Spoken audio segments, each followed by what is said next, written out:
Belief is a powerful force.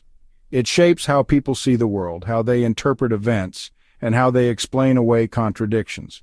For generations, Americans have been told that government is the enemy, that it is wasteful, oppressive, and unnecessary. This idea has taken root not because it has been proven true, but because it has been repeated often enough to feel like truth. Yet belief alone does not make something real. There comes a moment when ideology collides with reality, when the systems people have been taught to despise suddenly vanish, and their absence is felt like a blow. When paychecks stop arriving, when airports descend into chaos, when food assistance dries up, when national security itself begins to fray, will people still cling to the idea that government is the problem? Or will they, like the prophets of Baal in 1 Kings 18, keep calling upon a false god that will never answer?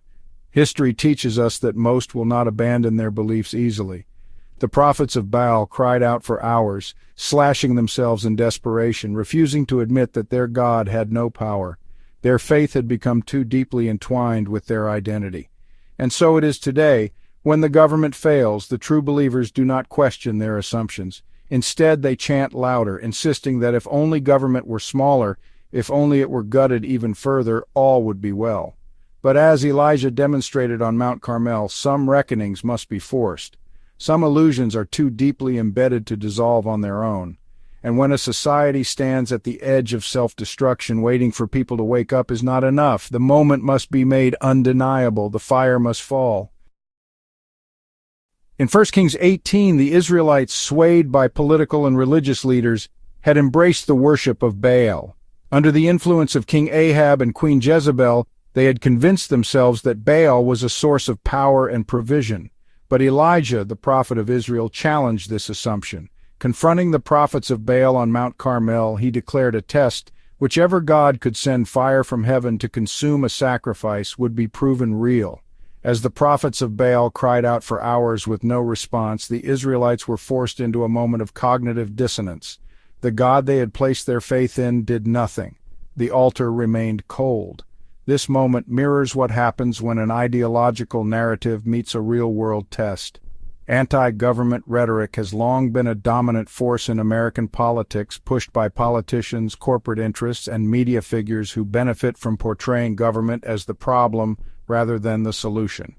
For years, this belief system has persisted unchallenged in the minds of many, insulated by partisan media and political reinforcement. But when a government shutdown occurs, when public services people take for granted suddenly vanish, the altar of anti-government ideology is put to the test. Will the promised efficiency of the private sector step in? Will communities seamlessly fill the void? Or will the absence of government create chaos, inconvenience, and real suffering? The prophets of Baal were not just religious figures, they were state-backed ideologues whose power and influence depended on maintaining the illusion of Baal's strength. They could not afford to admit their God was powerless because doing so would unravel their entire system of authority. Likewise, modern anti-government rhetoric is not a grassroots skepticism. It is a carefully cultivated ideology, funded and promoted by think tanks, corporate interests, and political operatives who benefit from public distrust in government.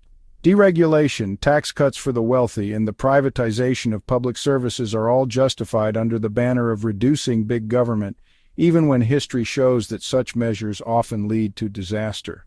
When confronted with the failures of their ideology, whether through economic crashes, environmental disasters, or shutdown-induced crises, these modern-day prophets do not concede defeat. Instead, they shift the blame. Just as the prophets of Baal cut themselves and cried out louder when their God failed, today's ideologues insist that the problem isn't too little government, but too much. The problem isn't the lack of funding, it's the incompetence of bureaucrats. If only the government were run like a business, there wouldn't be any disruption. It's all political theater. This isn't about real consequences, it's just politicians trying to make government seem necessary, see? The government is unreliable anyway.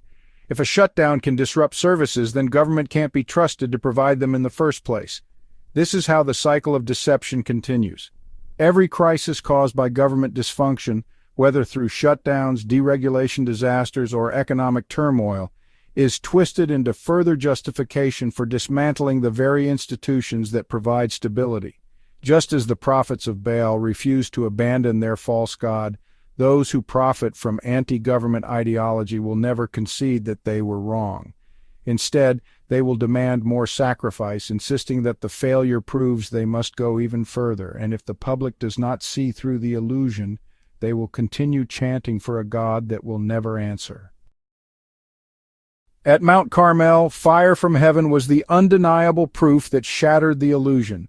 Once the flames consumed Elijah's sacrifice, the Israelites could no longer pretend that Baal had power. They fell on their faces and proclaimed, "The Lord, He is God, the Lord, He is God." 1 Kings 18:39. Reality forced them to change their minds, but in modern politics there is no single dramatic moment of revelation. A government shutdown is disruptive, but it unfolds gradually. Federal employees miss a paycheck, national parks close, air travel becomes chaotic.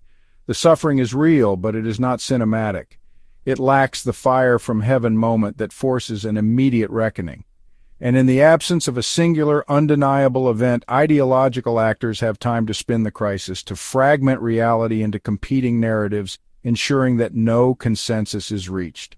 Moreover, while Elijah directly framed the Mount Carmel showdown as a test of truth, no singular figure today has the power to declare a shutdown as a definitive reckoning with the failures of anti-government ideology. Instead, media outlets and political factions each tell their own version of events, allowing people to continue believing in Baal even as the altar remains cold.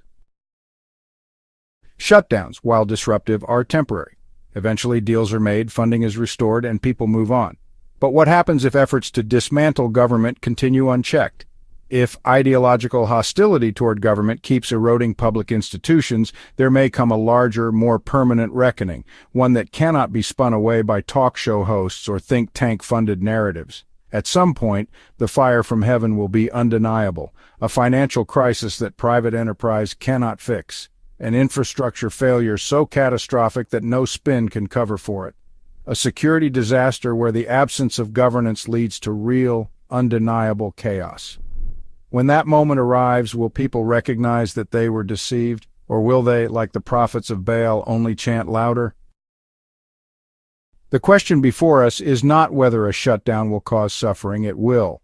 The real question is whether that suffering will be enough to break the illusion that government is unnecessary. And if history teaches us anything, it is that people do not abandon false gods easily. Elijah understood this. He did not wait for Baal's failure to slowly reveal itself over years of drought and unanswered prayers. He forced the moment. He demanded a confrontation that could not be ignored, a test so stark that no rationalization could explain it away. He did not let the prophets of Baal spin their failure. He made sure the people saw with their own eyes that they had been deceived. If the goal is to make Americans see the truth about their government, if the goal is to shatter the anti-government mythology that has been carefully constructed for decades, then the reckoning must be forced. The reality of government's necessity must be made undeniable, not as a slow, quiet erosion, but as a dramatic and sustained test. A shutdown alone is not enough. It must last long enough for the consequences to be felt deeply. It must be a confrontation, not a stumble. It must be wielded as a tool to break through ideological blindness. Republicans have long used shutdowns as weapons, assuming that the pain will be blamed on government itself rather than those who seek to dismantle it. But what if Democrats turn the weapon around? What if instead of quietly conceding every time, they allowed the altar of anti-government ideology to sit cold and silent long enough for all to see? What if they made clear that this was the test, the showdown, the moment of reckoning? Shutdowns are temporary, but truth must be sustained until it is heard. The fire from heaven is coming. The question is whether we wield the flame or be consumed.